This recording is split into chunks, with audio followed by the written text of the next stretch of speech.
When reading the Psalms, one may notice an intriguing variation.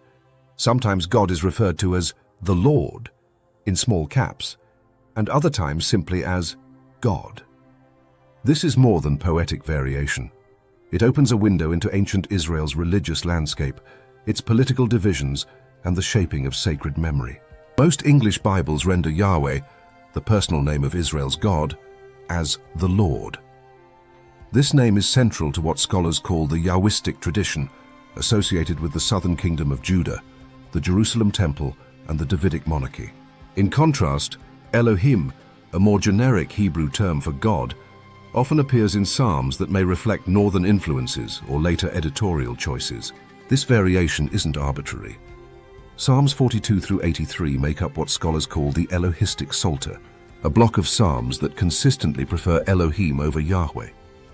This may suggest a northern origin for some of these texts, where Yahweh was possibly treated with greater caution or where different theological emphases prevailed. The northern kingdom, Israel, had its own centers of worship and may have viewed the use of the divine name differently than Judah did. But this isn't simply a matter of north versus south. Over time, psalms were edited, redacted, and woven together into a liturgical collection used across a reunified or post-exilic Israel. Later editors may have systematically replaced Yahweh with Elohim, or vice versa, to reflect changing theological or devotional priorities, such as emphasizing the universal sovereignty of God over a tribal identity.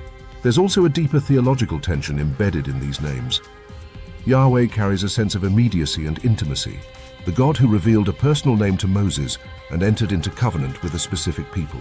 Elohim, on the other hand, evokes a more transcendent cosmic vision of the divine, closer to God in a universal sense. The alternation between them reflects Israel's own evolving relationship to God, as both the Lord of history and the God of all creation. So when you read the Lord in a psalm, you're not just encountering a name. You're touching the memory of southern theology, of the Jerusalem temple cult, of Yahweh's special covenant. When you read God or Elohim, you may be hearing the echo of a broader, more universalist voice, or perhaps a redactor's attempt to reach beyond tribal boundaries. In the end, the Psalms are a tapestry, threads of regional loyalty, theological nuance, and poetic devotion. The names of God in their lines aren't just titles, they are clues to the deep, layered history of Israel's sacred imagination. Thank you for watching. Please like, share, and subscribe.